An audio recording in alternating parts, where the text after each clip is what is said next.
The target audience for our general promotional package, including magazine advert, digipack and music video, is a fairly wide range of generally young people. We feel it will appeal more to a niche bracket of the 16 to 25 age demographic. Not particularly gender specific, but it's probable it will appeal to a more male audience, as this reflects the genre of our song itself. It was important to test our concept throughout the process, as they had a purpose to ensure there was maximum clarity and fitting themes that truly reflect what we intended. In order to make certain of our concept is understood and interpreted correctly, this was paramount. We did it at several stages as to maintain an intelligent yet comprehensible meaning. This included our pitch, an audience questionnaire, rough cut feedback and a focus group after the product was complete, as to guarantee our package was fitting. In our concept development stage, we provided a questionnaire for a sample of our target audience to fill in. We had 20 respondents. The purpose of testing our concept was achieved, with the results generally reinforcing our main ideas, but also in contributing some new ideas.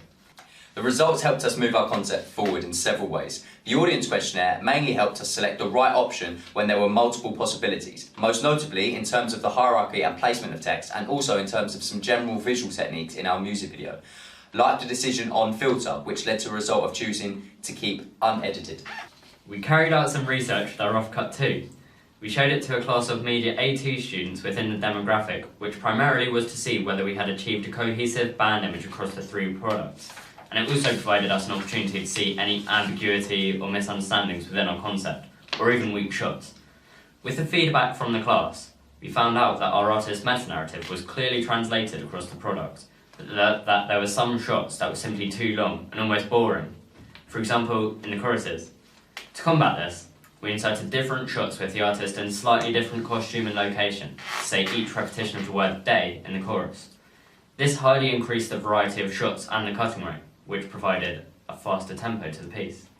On completion, we carried out a focus group to further ensure that our cohesive band image has been attained and that our product was comprehensible generally and fulfilled audience expectations. Our focus group consisted of members in this group, however primarily the ages of 17 to 18, purely because of practicality, seeing as we and majority of people we know fit into this. We included both genders in our research also, but again reflecting a male dominance in research, because we feel our piece is more likely to be consumed by males. In the research of this, we showed people that fitted our demographic of our promotional campaign, which consisted of our music video, digipack and magazine advert.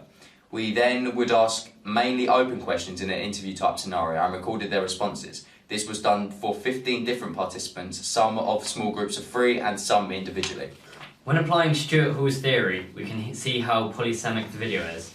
The preferred reading was that the characters we showed were in an everyday struggle and life of hardship, yet trying to break out of this. Both of these points are symbols transmitted through the train. Not only do they suggest the content in between the arriving and departing train shots are a regular occurrence, like a job with the train being a daily commute, but also the shot of the train leaving at the end is a metaphoric symbol of the characters depicted trying to escape and break out from the hardship they experience. The preferred reading was largely decoded in our focus group, although our text is shown as fluid as there was a slight range in opinions. There was one significant case of a negotiated reading in the sense someone understood the characters were in a very negative place, but instead of seeing the gun as a signifier of the robbery, they saw it as the character of Marcus no longer being able to live his life and leaving to commit suicide. More negotiated readings were that people didn't see the metaphor of people trying to free themselves of their issues, and thought it was a depiction of societal issues generally, which to a degree it is, but this isn't a complete understanding of our text. There were also a couple of oppositional readings, in the sense people understood the positions of the character encoded, but felt that they were in a position that they themselves had gained and got themselves into, and so to a degree that they deserved it, which contradicts the message we're trying to promote. However, the overall response from the audience feedback was the one that we were aiming to receive, with people questioning their thoughts on social issues. We feel that because of our narrative fuzz and symbolism, the preferred reading is more likely to be gained from focused viewing, whereas an ambient viewing could lead to a negotiated reading, with people not fully concentrating or taking some symbolically significant shots.